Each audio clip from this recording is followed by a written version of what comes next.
Autre porte qui s'ouvre de l'usine de la Monnaie à Pessac en Gironde. C'est la seule autorisée à fabriquer nos pièces en France. Elle frappe 1,5 milliard de pièces par an. Sans surprise, elle est extrêmement protégée. Agnès Monteux, Nicolas Belmont. 1,5 milliard de pièces fabriquées par an. De quoi faire rêver Picsou. C'est le jackpot à chaque fois. On gagne à tous les coups. Elles sont neuves. C'est comme les chocolatines, elles sortent, elles sont chaudes. Comment nos pièces sont-elles fabriquées? Surveillées. Visite secrète de la seule usine autorisée à frapper notre monnaie. Pessac, banlieue de Bordeaux. Derrière ces murs de gigantesques bâtiments ultra sécurisés, conçus comme une forteresse. Christophe y travaille et tous les matins c'est la même chose. Pourquoi vous déposez vos pièces? On ne peut pas rentrer avec du métal dans l'usine, et surtout pas des pièces, puisqu'on les fabrique. Pour éviter que vous les voliez, Voilà, entre autres, voilà, qu'il puisse y avoir le moins de confusion. Pas question de s'en mettre plein les poches. Il sera surveillé en sortant. Ici, tout commence avec ces bobines, pas en argent mais en acier. L'épaisseur c'est 1,36 mm et celle-ci pèse 3,4 tonnes. Des plaques découpées en jetons, appelés flancs. Ici, de futures pièces de 2 centimes. Il faut les teinter, les faire briller. Avant le test optique, 2000 flancs par minute, scrutés dans leurs moindres détails. À gauche, les imparfaites refondues. À droite, les heureux élus prêtes pour la frappe.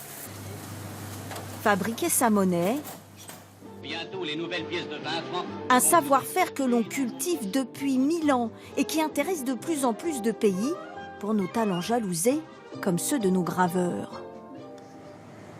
Nicolas sculpte nos futures pièces ou celles des 40 pays qui frappent leur monnaie ici. Il a conçu il y a 2 ans 7 € en série limitée dédiée à Rodin. La mise en volume, elle se fait grâce à de la pâte à modeler. Le but du jeu, c'est de réaliser un portrait, mais qui va être très très plat, puisque à l'arrivée, la pièce monétaire, la pièce, elle est très plate aussi.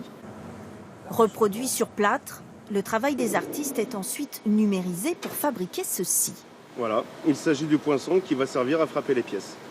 Vite usés, régulièrement changés, ils doivent être parfaits. Au moindre doute, le responsable de l'atelier file au coffre. À l'intérieur, les tout premiers poinçons de chaque pièce, uniques. Il s'agit du poinçon original. C'est notre étalon. Il nous permet de vérifier la conformité de chaque outillage réalisé. C'est notre trésor en quelque sorte. Si toutes les pièces doivent être les mêmes, c'est pour lutter contre la fausse monnaie. On a des marques qu'il ne faut pas révéler. On vient effectivement vérifier des marques de contrefaçon directement sur la pièce et s'assurer qu'elles sont bien présentes. Une fois validé, le poinçon part en salle de monnayage. Christophe l'installe au cœur de la presse. À chaque frappe, 76 sur la pièce de 2 €. une nouvelle pièce sort. Christophe est monnayeur. C'est à lui de faire les dernières vérifications du million de pièces qu'il gère chaque jour. Chaque conteneur qui sort d'ici a mon nom marqué dessus. Je suis garant de la qualité des pièces. C'est mon nom sur la fiche, donc j'assume. C'est à moi d'être responsable. Il en a refusé quelques-unes.